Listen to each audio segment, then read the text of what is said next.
अस्सलामुअलैकुम to everyone, welcome back to Lone academy. I am Lone Shaukat. बच्चों, आज हम डिस्कस करने जा रहे हैं मैथ्स एंड वेट। वीडियो को एंड तक देखना, वीडियो इंटरेस्टिंग होगा। Today we will discuss about the mass and weight. This is not a mass, this is not a mass, ठीक है। This is called as a mass, this is called as mass. What is mass and what is wait? बहुत से students बोलते हैं sir maths and wait एक ही term है, but ये गलत है, ठीक है। मैथ्स अलग टर्म है, वेट अलग टर्म है। तो आज हम जान लेंगे कि मैथ्स क्या है एंड वेट क्या है, ठीक है। तो इसके बारे में हम स्टडी करेंगे, what is the difference between the mass and weight, mass and weight. बच्चों, इसको समझने से पहले मैं आपको एक एग्जांपल देता हूं, ठीक है। अगर हम हमारी बॉडी की बात कर लेंगे, ह्यूमन बींग्स की, ठीक है। Our body constitutes the 60% of the water, 60% of water, ठीक है। जो हमारी बॉडी बनी होती है इसमें 60% कंसंट्रेशन ऑफ वाटर होता है, ठीक है। इसमें 60% क्या पाया जाता है? Water. Our body is mainly, तो हमारी बॉडी की अगर हम क्वांटिटी देख लेंगे, हमारी बॉडी में क्या होते हैं? मसल्स होते हैं, क्वांटिटी ऑफ ब्लड, ठीक है। अभी हम कहाँ पे रह रहे हैं? On the earth planet, on the earth planet. अभी हम अर्थ पे रह रहे हैं। हमारी जो बॉडी यहाँ पे बनी होती है, अभी मेरी बॉडी की बात कर लोगे, ठीक है। यहाँ पर जो मेरी बॉडी होगी, तो every body constitutes the 60% of the water. तो हर एक इंसान की बॉडी में 60% क्या पाया जाता है? वाटर, ठीक है। और वो ह्यूमन बॉडी किसकी बनी होती है? ब्लड का, मसल्स का, इसमें नर्वस होते हैं। अब इस अर्थ प्लेनेट को आप छोड़ दो, ठीक है। अब हम जाएंगे दूसरे प्लेनेट पे, फॉर एग्जांपल मरकरी, ठीक है। अब जब मैं मरकरी पे जाता हूं, अगर हम किसी बॉडी को मरकरी पे भेजते हैं दूसरे प्लेनेट पे, ठीक है, तो वहां पर भी उसकी बॉडी जो होगी, ठीक है, वहां पर भी उसकी बॉडी में क्या पाया जाएगा? 60% पाया जाएगा वाटर, मसल्स होंगे, ठीक है। क्या उसमें कोई कमी आएगी? नो, ठीक है। क्योंकि हर एक पॉइंट पर जो होगा, हर एक प्लेनेट पर उस जो ह्यूमन बॉडी होगी उसमें 60% वाटर होगा, वो मसल्स का बना होगा, ठीक है। उसमें नर्व्स होंगे और उसमें क्या होगा? ब्लड, ठीक है। तो ये थी difference, this is a difference. अब हम देखेंगे मैथ्स क्या है, what is a maths, what is maths, ठीक है। बच्चों, maths of a body is the quantity of a matter contained in it. एक बॉडी का मैथ्स क्या होता है? उसकी बॉडी की क्वांटिटी, उसकी बॉडी की क्वांटिटी। जैसे मेरी बॉडी की क्वांटिटी क्या थी? 60% वाटर। दूसरी बॉडी की भी क्या होगी? 60% वाटर होगी उसमें, ठीक है। और वो जो अनदर बॉडी होगी वो भी किसका बना होता है? मसल्स का, यानी number of muscles is constant, number of muscles is constant, ठीक है। अगर हम ब्लड कंसंट्रेशन की बात कर लेंगे, ठीक है, ब्लड देखेंगे हम, मेरे बॉडी में उतने लीटर्स होंगे जितने अनदर बॉडी में होंगे, ठीक है। यहाँ पर जो क्या होता है, जो क्वांटिटी रहती है वो सेम रहती है, quantity is same whether it is on the earth planet और मरकरी और वीनस। आप किसी भी दुनिया के किसी भी जगह जाओ, आपकी जो वहां पर जो वेट हो, आपका जो वहां पर ये क्वांटिटी होगी मसल्स की, ब्लड की क्वांटिटी, ठीक है, और वहां पर जो कंसंट्रेशन ऑफ जो water 60%, every point in the universe is same, ठीक है। वहां पर कोई भी चेंज नहीं आएगी। अब ये मैथ्स क्या है? एक बॉडी का मैथ्स है quantity of the matter contained in it. इस बॉडी का quantity of matter, quantity of matter, ठीक है। बच्चों, जो ये मैथ्स है ये क्या है? Is a scalar quantity, is a scalar quantity. तो मोशन चैप्टर में हमने पढ़ा था scalar quantity, vector quantity and tensor quantity. हमने वहां पर बोला था जो स्केलर क्वांटिटी होती है वो क्वांटिटी होती है जिसमें सिर्फ क्या होता है? मैग्नीट्यूड बट नो डायरेक्शन, ठीक है। बच्चों, आप इस मार्कर की एग्जांपल अगर हम देख लेंगे, ठीक है, अगर हम इस मार्कर की बात कर लेंगे, ये क्या है? This is a scalar quantity, this is a scalar quantity. Let it will be equal to 5 centimetre. हम अब इसको क्या मान लेंगे? 5 सेंटीमीटर। अगर मैं इस मार्कर को नाप लूंगा from top to the bottom, ठीक है, ये सेम रहेगा 5 सेंटीमीटर। अब हम इसको रेसिप्रोकल करते हैं, बॉटम से टॉप तक नापते हैं, देर ऑलमोस्ट सेम, वहां से भी ये 5 सेंटीमीटर निकलेगा। किसी भी डायरेक्शन से भी जब आप इसको नापोगे तो आपका जो ये मार्कर का वैल्यू आएगा वो क्या आएगा? सेम, ठीक है। Same as in the mass. जो इंसान, जो ह्यूमन बॉडी का जो मैथ्स होता है वो क्या होता है? उसमें सिर्फ हम मैग्नीट्यूड देखते हैं but no direction. That is why mass is a scalar quantity, mass is a scalar quantity, ठीक है, बट नो डायरेक्शन। इसमें क्या होती है? मैग्नीट्यूड होता है, नो डायरेक्शन, नो डायरेक्शन, ठीक है। अब आप इस व्हाइट बोर्ड को अगर आप नाप लोगे, ठीक है, from the top to the bottom, top to the bottom, ठीक है, इसका जो आपको साइज लेंथ ब्रेडथ जो मिलेगा आपको, ठीक है, they are almost the same. अब आप इसको किसी डायरेक्शन से भी चाहे ऐसे नाप लो, ठीक है, ऐसे नाप लो, it is almost same, it is almost same. तो यहाँ पर जो मैथ होता है एक बॉडी का, वो क्या होता है, स्केलर क्वांटिटी, यानी हम उसमें क्या लेते हैं, मैग्नीट्यूड, बट लेकिन डायरेक्शन का कंसेप्ट नहीं है, ठीक है। इसके बाद हम देखते हैं इसका एसआई यूनिट, यानी स्टैंडर्ड इंफॉर्मेशन यूनिट। तो मैथ को हमने देखा था कि मैथ को हम किस में नापते हैं, केजी में। इसका जो यूनिट होता है दैट इज अ किलोग्राम, ठीक है। एसआई यूनिट जो मैथ का होता है that is a kg, that is kg, ठीक है। Mass of a body is a constant and does not change from place to place. एक बॉडी का जो मास होता है ये कांस्टेंट रहेगा। जैसे इस मार्कर के एग्जांपल ले लो, ठीक है, अगर आप इसको दूसरी जगह भी ले लोगे तब जाके भी वहां पर इसका मास सेम होगा। इस बोर्ड को आप निकालो, इसको दूसरी जगह फिक्स करो, इसके बाद इसका मास कैलकुलेट करो, वहां पर भी ये सेम होगा। तो पता चला कि जो एक बॉडी का जो मास होता है वो कांस्टेंट रहता है, ये चेंज नहीं होता है from one place to another, ठीक है। जैसे कि आप मेरी एग्जांपल ले लो, अभी यहाँ पर जो मेरा मैथ्स होगा, फॉर एग्जांपल अब जो मेरी बॉडी का जो मैथ्स होगा दैट इज 75, ठीक है। अब मैंने थोड़ा मूव कर लिया, क्या मेरे मैथ्स में कोई चेंज आएगी, नो। यहाँ पर जो मैथ्स होता है ह्यूमन बॉडी का ये क्या रहता है, constant. Mass of a body can not be zero. एक बॉडी का जो मास होता है वो कभी भी जीरो नहीं हो सकता। जैसे कि आप इसकी एग्जांपल ले लो, ठीक है, अगर हम इसको नाप लेंगे, इसका मेजर कर लेंगे, इसका कुछ ना कुछ मास होगा, ठीक है। जैसे कि हमने बोला था कि इस mass according to the Newton second law that is force is equal to mass into acceleration, force is equal to mass into acceleration. जिस बॉडी पे फोर्स लगेगा उस बॉडी में क्या आएगी, एक्सेलरेट करेगी। जब एक्सेलरेट करेगी तो उस बॉडी का क्या होगा, मास भी होगा, ठीक है। Force is equal to M A. जिस बॉडी का फोर्स लगेगा उसका मास भी होगा और एक्सेलरेशन भी होगी। अब हम यहाँ पर बोलेंगे अगर बॉडी का मास जीरो होगा, if the mass of the body is zero, ठीक है, ये तो इम्पॉसिबल है। अगर आप दुनिया का एक छोटा सा एवन के एक सैंड, एक छोटा सा दाना ले लोगे एक सैंड का, one crystal of the sand, ठीक है, उसका भी कुछ ना कुछ क्या होगा, मास होगा। अब यहाँ पर जब बॉडी का मास जीरो होगा तो body does not exist, body exist नहीं कर लेती है। जब मास जीरो होगा तो फोर्स भी क्या होगा, zero. So we say that this body doesn't exist in the universe. So we can say that everything in the universe, ठीक है, every object in the universe or every body in the universe has the same mass. उसका कुछ ना कुछ क्या होता है, mass होता है, ठीक है। This is the difference between this is the mass, this is mass. So we say that the mass is the quantity of the matter that is present in mass of a body is the quantity of the matter contained in it. ये क्या है, scalar quantity है, इसका unit क्या है, KG है, ठीक है। mass of a body is constant and does not change from one place to another. और क्या होता है, mass of a body cannot be zero. आप दुनिया के किसी भी चीज को देखोगे, अगर आप छोटा सा एक एवन क्रिस्टल ऑफ सैंड को भी ले लोगे, ठीक है, उसका भी कुछ ना कुछ क्या होगा, मास होगा। जब बॉडी का मास नहीं होगा, so we say that body doesn't exist in the universe. This is the mass, this is mass. Now weight, now the weight, what is weight. बच्चों मास हमने पढ़ा, ठीक है, अब हम पढ़ेंगे weight. What is the weight. Weight of a body is a force with which it is attracted towards the centre of the earth. बच्चों weight वो फोर्स होता है जो अर्थ हमारी, जो अर्थ लगाती है, ठीक है, towards the centre of earth. यानी वेट बॉडी का वो फोर्स है जो कौन लगाती है, अर्थ लगाती है, ठीक है। बॉडी का वेट वो होता है, ठीक है। Weight is not a mass, weight mass नहीं है, लेकिन this is the main difference. Weight, एक बॉडी का वेट जो होता है ये वो फोर्स होता है जो अर्थ लगाती है, ठीक है, एक बॉडी या एक ऑब्जेक्ट पे। This is called as a weight, this is called as weight. तो हमें पता है कि जो हमारी अर्थ जो यहाँ पर जो फोर्स लगाती है वो कौन सा फोर्स होता है, that is the gravitational force. तो हमने लिखा जो यहाँ पर जो ये फोर्स लगाएगा अर्थ, वो कौन सा फोर्स लगाएगा, that is the universal of gravitation, GMM divided by R square, DMM divided by R square. जो अर्थ हम पे जो फोर्स लगाएगी वो कौन सा फोर्स होगा, that is a gravitational force, that is gravitational force, ठीक है।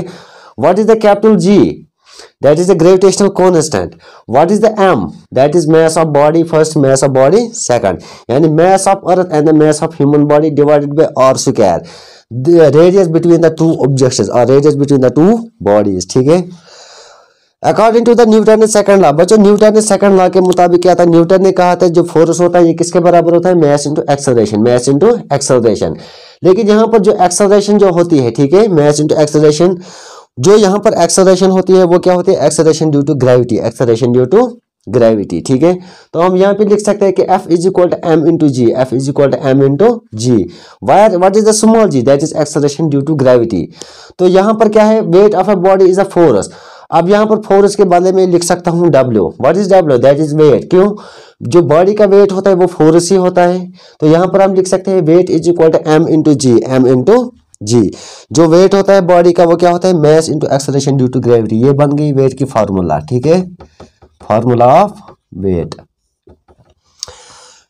Weight of a body is a force attracted the earth towards the centre of the, यानी वेट वो फोर्स होता है बॉडी का, ठीक है, जो अर्थ लगाती है एक ऑब्जेक्ट या एक बॉडी पे। ठीक है, तो हमें पता है कि जो अर्थ फोर्स लगाती है एक बॉडी या एक ऑब्जेक्ट पे, this force is called as a gravitational force. वो कौन सा फोर्स होता है, gravitational force. According to the universal law of the gravitation, force is equal to capital G mm divided by R square. तो Newton के second law हमें यही कहता है कि फोर्स जो होता है वो किसके बराबर होता है, मास इनटू एक्सेलरेशन। लेकिन यहाँ पर जो एक्सेलरेशन होती है वो acceleration due to gravity, acceleration due to gravity. So we say that the force is equal to m into g, that is mass into acceleration due to gravity। यहाँ पर बच्चों में फोर्स के बदले W लिख सकता हूँ। क्यों, जो बॉडी का जो वेट होता है वो एक ही फोर्स ही होता है। तो यहाँ पर हम फोर्स के बदले क्या लिखेंगे, वेट। जो ये फोर्स होता है क्या होता है, एक बॉडी का weight of a body is a force, यानी बॉडी का वेट ही होता है। So we say that the weight is equal to m into g, that is mass into acceleration due to gravity। ठीक है, इसका जो यूनिट होता है बच्चों that is a Newton, that is Newton.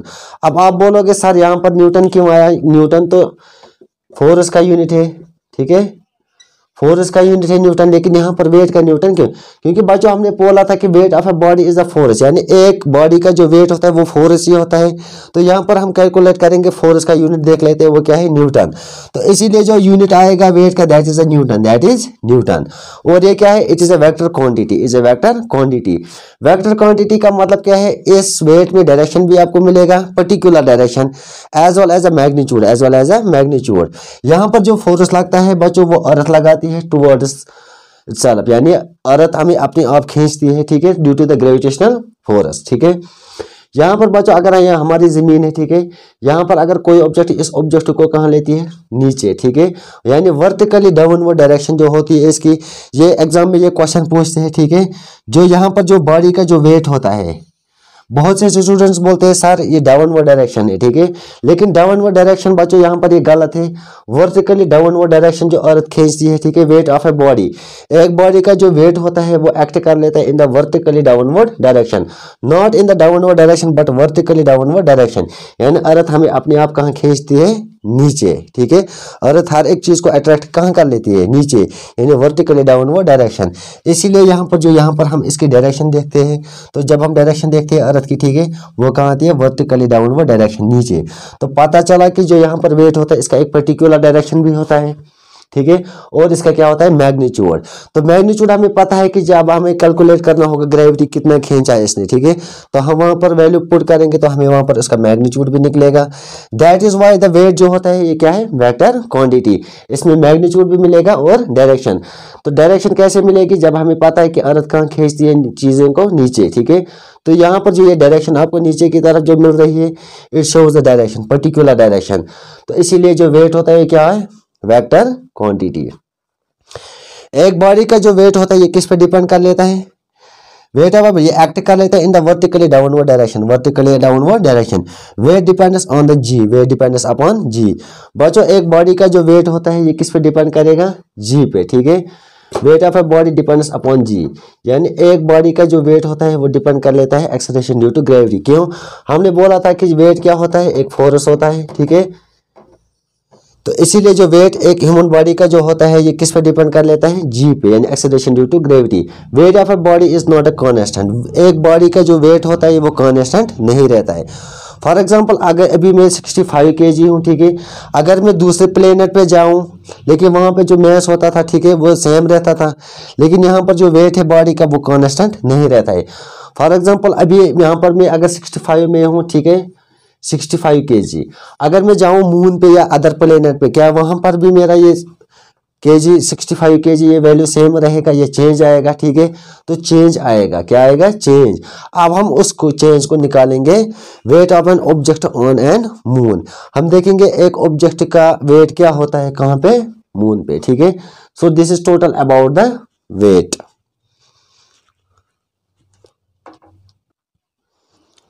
Wait of an object on the moon, weight of an object on the moon. बच्चों अब हम देखेंगे क्या हमारी अर्थ प्लेनेट पे जो मेरा वेट होगा, ठीक है, for example I am 75 kg, क्या मेरा जो वेट होगा मून पे वो सेम होगा या डिफरेंट होगा, ठीक है। अब हम देखेंगे जो ऑब्जेक्ट का जो वेट होता है, क्या वो मून पे भी उतना ही रहता है जितना वो जमीन पे रहता है, ठीक है। वेट ऑफ एन ऑब्जेक्ट जो मून पे होता है, ये वो फोर्स होता है जो मून लगाती है ऑब्जेक्ट पे, ठीक है। Weight of an object on the force, यानी मून पे जो वेट होगा उस बॉडी का वो फोर्स होगा जो मून लगाएगी उस ऑब्जेक्ट पे, ठीक है, उस ऑब्जेक्ट पे या उस बॉडी पे, ठीक है। This is called as a weight of an object on the moon, weight of an object on moon. एक बॉडी का जो वेट होता है, ठीक है, ये वो फोर्स होता है जो मून लगाती है किसमें, on the object on the body, on the object on body, ठीक है। Weight of an object on the moon, ये वो फोर्स होता है जो मून लगाती है किस पे, ऑब्जेक्ट पे या बॉडी पे, ठीक है। Value of the G differs on the earth on the moon. बच्चों यहाँ पर मैंने बोला था कि जो हमारा वैल्यू ऑफ जी होता है, ठीक है, आप किसी भी इसके सरफेस पे जो भी ऑब्जेक्ट रखोगे, जो इसका जो वैल्यू होगा जी का, ठीक है, वो क्या होता है, चेंज, ठीक है। जो एक्सेलरेशन ड्यू टू ग्रेविटी वो सेम नहीं रहता है 9.8 मीटर पर सेकंड स्क्वायर, हाल वो क्या होती है, चेंज। हमें फार्मूला निकाली थी एक्सेलरेशन ड्यू टू ग्रेविटी की, ठीक है, G is equal to G M divided by R square, where G is the gravitational constant, M that is the mass of, वहां पर अब हम किसकी मैच कर रहे हैं, उस ऑब्जेक्ट की जिसको हमने कहां पे भेजा, मून पे, divided by the R square. ये आर स्क्वायर क्या है, दो बॉडीज के दरमियान का डिस्टेंस, ठीक है। Gravitational force of the moon is about the 1/6 that on earth. एक ग्रेविटेशनल फोर्स, जो मेरा ग्रेविटेशनल फोर्स होगा जमीन से कहां तक, जमीन पे, वो एक होगा, लेकिन ग्रेविटेशनल फोर्स जो मेरा मून का होगा वो होगा कितना, 1/6 दैट ऑन द अर्थ। तो बच्चों इसको हम प्रूव कर लेते हैं, क्या, जो वेट ऑफ एन ऑब्जेक्ट जो होता है मून पे वो होता है 1/6 ऑफ द अर्थ। यानी अगर मैं यहाँ पर 75 kg हूँ अर्थ प्लेनेट पे, तो मैं देखना चाहता हूँ कि जब मैं मून पे जाऊँ तो वहां पर मेरा ग्रेविटेशनल फोर्स कितना होगा, ठीक है। ग्रेविटेशनल फोर्स ऑफ जो मून होगा वो मेरा कितना होगा, जमीन पे मेरा ग्रेविटेशनल फोर्स अगर एक होगा तो मून पे कितना होगा। तो बच्चों इसको हम प्रूव कर लेंगे, ठीक है।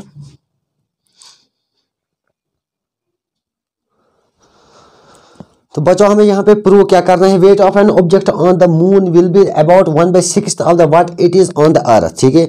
यहाँ पर बच्चों एक लड़की को, यहाँ पर अगर मैं एक लड़की का नाम ले लूंगा, ठीक है, साइमा, यानी साइमा की एग्जांपल ले लो या असमत की एग्जांपल, ठीक है। यहाँ पर एक लड़की है असमत, ठीक है, उसका वेट जब मैं अर्थ पे देखता हूँ, ठीक है, फॉर एग्जाम्पल अगर उसका वेट 75 किलोग्राम है, 75 kg, मीर असमत, ठीक है, इसका वेट क्या है हमारे इस जमीन पे 75 kg। अब इसको मैंने मून पे भेजा, ठीक है, क्या उसका वहां पर जो इसका वेट होगा 75 kg ये सेम रहेगा, नहीं, यहाँ पे क्या आएगा, इसमें चेंजेस आएगी, ठीक है, इसमें चेंज आएगा, कैसे आएगा, तो यही हमें प्रूव करना है कि wait of an object on the moon will be about 1/6 of the what it is on the अर्थ। एक ऑब्जेक्ट का, यानी यहाँ पर जो ये लड़की है असमत, ठीक है, इसका जो वेट होगा अर्थ पे 1/6 होगा कहां पे, मून पे, ठीक है। बच्चों इसको प्रूव करने से पहले हमारे पास यहाँ पर आपकी एनसीईआरटी बुक में दो कैलेस्ट्रल बॉडीज दी गई है, एक तो यहाँ पर अर्थ दिया गया है और मून। यहाँ पर हमारे अर्थ का मास भी गिवन है, रेडियस भी है 5.98 × 10⁻24, रेडियस इसका गिवन है 6.37 × 10⁻6, और हमारे इस मून का जो मास गिवन है दैट इज 7.36 × 10⁻22, रेडियस जो होता है इन द मीटर्स में, ठीक है। हमारे इस मून का जो रेडियस है 1.74 × 10⁻6। तो हम यहाँ पर कैलकुलेट करेंगे क्या, इस जो ये असमत है, ठीक है, इसका जो मास रहेगा हमारे इस अर्थ प्लेनेट पे, क्या वो सेम रहेगा ऑन द मून, जब हमने उसको कहाँ पे भेजा, मून पे, ठीक है। तो असमत यहाँ पर आपका अपना ख्याल रखना कि आपका जो यहाँ पर जो वेट होगा वो सेम रहेगा या चेंज आएगा, ठीक है। तो यहाँ पर बच्चों हमने दो लिए, दो कैलेस्ट्रल बॉडीज, एक तो हमने अर्थ लिया, दूसरा हमने क्या लिया, मून। यहाँ पर हमने एक ऑब्जेक्ट रखा जिसका नाम रखा ME, that is mass of अर्थ। यहाँ पे मैंने रखा ME, that is mass of moon, mass of moon. लेकिन ये जो मास है ये किसका मास है, असमत का, मीर असमत। मीर असमत का मैथ दिया गया है, ठीक है। हमें पता है कि जो फोर्स होता है, ठीक है, वेट एक फोर्स है, weight is a force that is exerted by the earth towards the centre, ठीक है। यहां पर जो वेट होता है, weight of E that is weight of the earth, G M divide by R square, क्योंकि हमारे यूनिवर्सल लॉ ऑफ ग्रेविटेशन की फार्मूला है G M divided by R square. अब एम ई क्या है, that is mass of earth divided by R E square, radius of earth square. यहां पर हमने कैलकुलेट किया weight of the moon, G M that is mass of moon, M divided by R square. इसके बाद बच्चों हमने यहां से वैल्यू इनके में पुट किए, ठीक है। तो जब हमने इनको सिंप्लीफाई किया तो हमारा जो रिजल्ट आया 2.431 into 10 power 10 divided by 1.74 into 10 power 11, it will be equal to 0.165। तो हमें यहाँ क्या प्रूव करना था, जो इसका वेट होगा यानी इस असमत का जो वेट होगा, वेट ऑफ मीर असमत, वेट ऑफ मीर असमत will be 1/6 of what it is on the अर्थ। अगर हमारी मून पे, अगर हम इसको चांद पे भेजेंगे, ठीक है, मून पे, वहां पर अगर उसका एक मैच होगा तो जब ये जमीन पे वापस आएगी तो वो क्या होगी 1/6, तो 1/6 आपको समझ आएगा, ठीक है। इसके बाद हमने क्या काम किया, इसके बाद जो हमारा यहाँ पर सिंप्लीफाई करने के बाद जो हमारा रिजल्ट आया दैट इज 0.165 बच्चों। यहाँ पर अगर हम इसको फ्रैक्शन में लिखेंगे 0.165 को, ठीक है, it will be equal to 1.6। तो यहाँ पर जो असमत का जो मीर असमत है, इसका जो वेट होगा हमारे इस मून से अर्थ पे, वो कितना होगा 1/6 था। तो यहाँ पर अगर इस असमत के वेट किलो की ये कितना था 75, तो आप डायरेक्टली करोगे 1/75, 1/75 जब आप करोगे, जो वहां पर जो आपका कैलकुलेशन में जब हम इसको सिंप्लीफाई करेंगे, जो वहां पर जो मैस होगा वो होगा उस असमत का कहां पे, अर्थ पे, ठीक है। ये मैस वो था जो इसका कहां पे था, मून पे।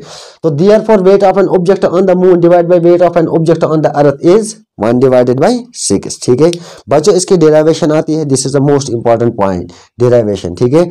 तो एक ऑब्जेक्ट को जब एक ऑब्जेक्ट का जो वेट होता है, यहां पर हमने देखा जो असमत एक लड़की है, ठीक है, इसका जो वेट था मून पे, वो जब हमने इसको जमीन पे वापस लाया, ठीक है, तो इसका वेट क्या हो गया, वेरी। तो पता चला कि जो बॉडी का जो वेट होता है it is not the constant for every point. हर एक पॉइंट पे, हर एक जगह पे एक बॉडी का वेट सेम नहीं रहता है, ठीक है। So this is total about the wait of an object on the moon divided by the weight of object on earth. बच्चों वीडियो अच्छा लगे तो वीडियो को शेयर, लाइक, कमेंट करना और हमारे चैनल लोन एकेडमी पे क्या करना, subscribe. Thank you for watching.